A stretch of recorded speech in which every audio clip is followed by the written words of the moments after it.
Let's go! Hello guys, kumusta? Medyo tag-ulan na. Parang sarap lang mag-hibernate. Pero di pwede, kailangan natin gumalaw-galaw.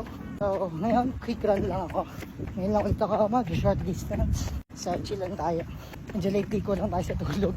May mga race pa kasi tayo sunod-sunod. This weekend, wala. Pero next weekend, may full marathon ulit tayo dahil tayo Cebu. So hello again Cebu. After nun, midnight Hoka. So, next week, after nun, midnight Hoka lang tayo Manila. Then, after ng Hoka pa pala, may ano pa tayo, Super Series. Kasali tayo din nila Kaloy. Ano yan? Run, swim, run, swim, run. Let's go. Tingnan natin doon. Pero si Kaloy yung babanat kasi doon. Ako, chill lang ako doon. Sa takbo tayo babanat, sa swim, so-so lang. Anyways, after nun, marami pa tayong run sa August. Hindi ako nakaregister na nung Bulacan Marathon. So, sa mga banat boys dyan, kay third, sorry. And September, syempre pinaghahanda natin yung ultra. Gineta to Tagaytay. Then, marami pa.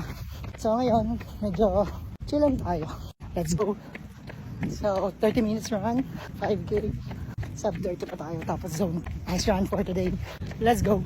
Easy run.